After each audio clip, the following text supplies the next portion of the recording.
రామకృష్ణ గారు నమస్కారం అండి. మొట్టమొదట మీకు మా అభినందనలు. మీరు ప్రజల జీవితాన్ని చాలా క్లోజ్గా అబ్జర్వ్ చేశారు. అంటే 1982 నుంచి ఎన్ రామారావు గారితో మీరు ప్రయాణిస్తున్నప్పుడు రాష్ట్రం మొత్తం కూడా రాష్ట్రంలో ప్రజలందరికీ ఒక ఆశ ఉండేది. అంటే అప్పుడు ఏం గమనించారు మీరు ప్రజల్లో? ఇప్పుడు వారు పార్టీ పెట్టేటప్పుడు వచ్చేటప్పటికండి అప్పుడు పేదవాడికి అనేవాడిని పట్టించుకోకుండా ఎక్కడికక్కడికి దోపిడీ వ్యవస్థగా తయారైంది. పేదవాడేమో పేదవాడు అయిపోతున్నాడు, ధనికుడేమో కోటీశ్వరుడు అయిపోతున్నాడు. ఎక్కడైనా సరే అరాచక పాలనగా మనం సాగుతుంది. అప్పుడు ఎవరు మరి మమ్మల్ని ఆదుకునేది అది అన్న ఒక విధంగా మరి చూసినప్పుడు ఆనాడు 1983 సంవత్సరం ఆయన పార్టీ పెట్టడం జరిగింది. సరే చైతన్య రథసారథిగా వారెమ్మటి తిరగడం. ముఖ్యంగా ఆనాడు సంఘానికి సమాజానికి కావాల్సింది ఏంటంటే నీతివంతమైన పాలన కావాలి. ఎందుకంటే పేదవాడి కడుపు కొడుతున్నాడు ఫస్ట్.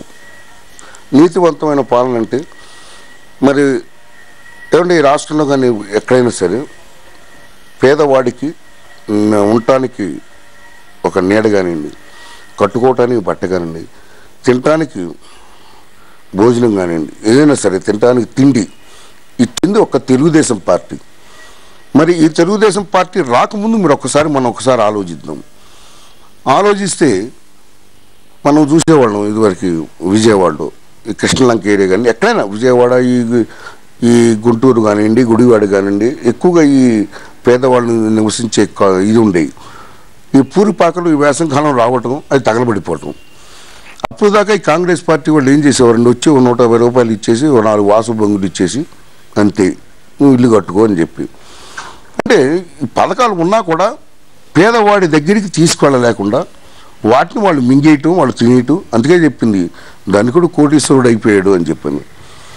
ఆ విధంగా మోసం చేస్తుంటే ఎవరు మమ్మల్ని ఆదుకునే వ్యక్తి ఎవరు ఒక వ్యక్తి కావాలి.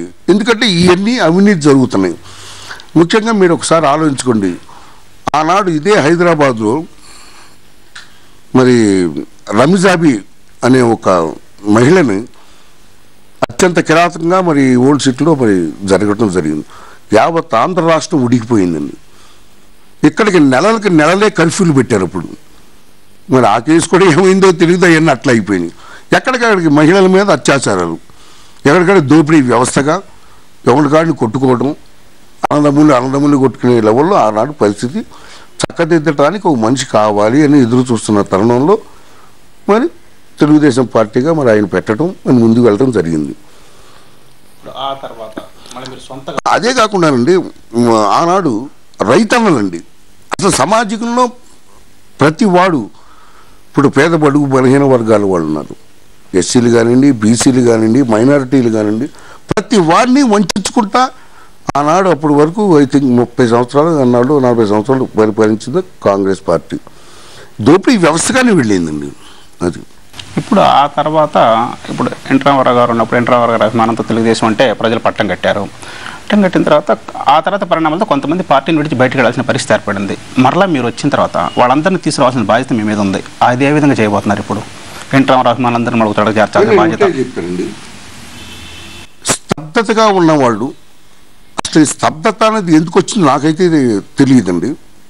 ఎందుకంటే కొన్ని మనమే క్రియేట్ చేసుకుంటామా అన్నట్టు కూడా ఉంటుంది. స్తబ్దతగా ఉన్న వాళ్ళందరూ రావాలి. ముఖ్యంగా నేను కోరుకునేది ఏంటంటే ఏమండి నేను కోరుకునేది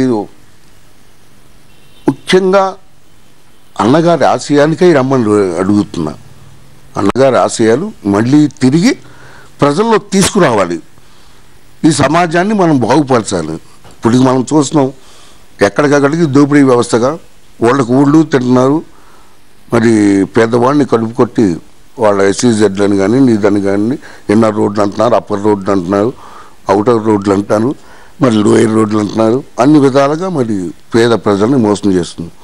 వాళ్ళ దగ్గర నుంచి 25,000 రూపాయలు 10,000 రూపాయలు అట్ట ఎకరం తీసుకుని వీడు కోటీశ్వరుడుగా 25 కోట్లు 30 కోట్లు మరి సంపాదించడం మరి ప్రతిరోజు మీరు చూపిస్తున్నారు, ప్రజలు చూస్తున్నారు అవినీతి.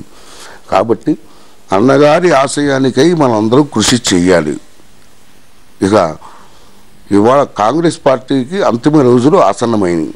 మనమంతా ఆనాడు 1983 సంవత్సరం గుర్తు తెచ్చుకుని మనం నడుం గట్టి ముందుకు సాగాలి. అదే 83 సంవత్సరంలో ప్రజల ఆకాంక్షలు ఒక రకంగా తెలుగుదేశం పార్టీతో నెరవేరినాయి. ఇప్పటికీ అంటే 25 సంవత్సరాలు అయిపోయింది. ఇప్పటికీ ప్రజల్లో మార్పు వచ్చిందని మీరు భావిస్తున్నారా? ఇప్పుడు ఇంకా ఏం కావాలి? ఇప్పుడు 4 సంవత్సరాల నుంచి కాంగ్రెస్ పాలన చూశారు, అప్పటికిప్పటికి తేడా ఏంటి? ఇప్పుడు ప్రజల ఆకాంక్షలో ఏం కావాలని కోరుకుంటున్నారు? మార్పు కాలానుగుణంగా మార్పు జరుగుతుందండి. మార్పు కావాలి అంటే ఇప్పుడు ఆ రోజున మరి ఒక పావలాతో బతికే వ్యక్తి వాళ్ళ పావలాతో బతికే పరిస్థితిలో లేదు. కాబట్టి అన్నిట్లోనూ మార్పు రావాల్సిన అవసరం ఉంది. ఎందుకంటే తను నివసించడానికి కానివ్వండి, సామాజిక పరంగా కానివ్వండి, మరి ఆర్థిక పరంగా కానివ్వండి మార్పు కావాలండి. మార్పులు అంటే మనుషులు ఊహలు చాలా ఉంటాయి. బట్ ఏదైనా సరే మనం వాళ్ళు ప్రశాంత జీవనం సాగాలి, మంచిగా బతకాలి. అది ఇప్పుడు ఎన్నికల్లోకి వెళ్ళబోతున్నప్పుడు కాంగ్రెస్ పార్టీ మీద ప్రధానంగా ఏ అస్త్రం సంధించబోతున్నారు? ప్రధానంగా చెప్పాం కదండి, ఇప్పుడు ఎక్కడికక్కడికి దోపిడీ వ్యవస్థ చేస్తున్నారండి. ఇప్పుడు ఉన్న పంచిపోతాలను అమ్మేశారు. ఒకటి గాలిగా తీసుకొచ్చినాం ఆడపడుచున్న అందరికీ గ్యాస్ సిలిండర్ ఇస్తానని చెప్పి గ్యాస్ కొట్టడం జరిగింది. ఆ విధంగా గాలి నమోదు అన్నారు. ఉచిత గ్యాస్ సిలిండర్ ఇస్తాను, ఏదో 100 రూపాయలు సబ్సిడీ ఇస్తాను. ఇక భూమిని పంచిపోతాలో రెండోది భూమి.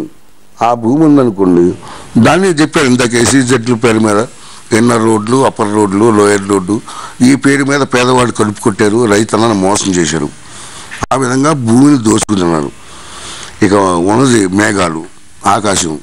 ఈ మేఘాలన్నీ ఒక తోటకు తోలుకొచ్చి మేఘమదనం చేస్తారని చెప్పి రఘువీరారెడ్డి చెప్పి మేఘమదనం పేరు మీద కోట్లు తిన్నారు. ఎందుకంటే చాలాసార్లు చూసాం అసలు మేఘమదనం వలన ఒక చుక్క వాన పడలేదు, ప్రకృతి కరుణించి పడిందే తప్ప మేఘమదనం ద్వారా మరి పడలేదని చెప్పి చెప్పడం జరిగింది. అట్లా దాన్ని తిన్నారు. ఇక అగ్ని మిగిలింది. ఈ అగ్నిని ఏం చేశారు? ఏమనంటే మేము ఈ విద్యుత్ ప్రాజెక్టులు కడుతున్నాము అది ఇది అన్నారు. ఈ ముఖ్యమంత్రి వాళ్ళ కొడుకులు వాళ్ళ వియ్యంకులు అందరూ ఈ ఎలక్ట్రిసిటీ ప్రాజెక్టుల ద్వారా దోసుకుతున్నారు.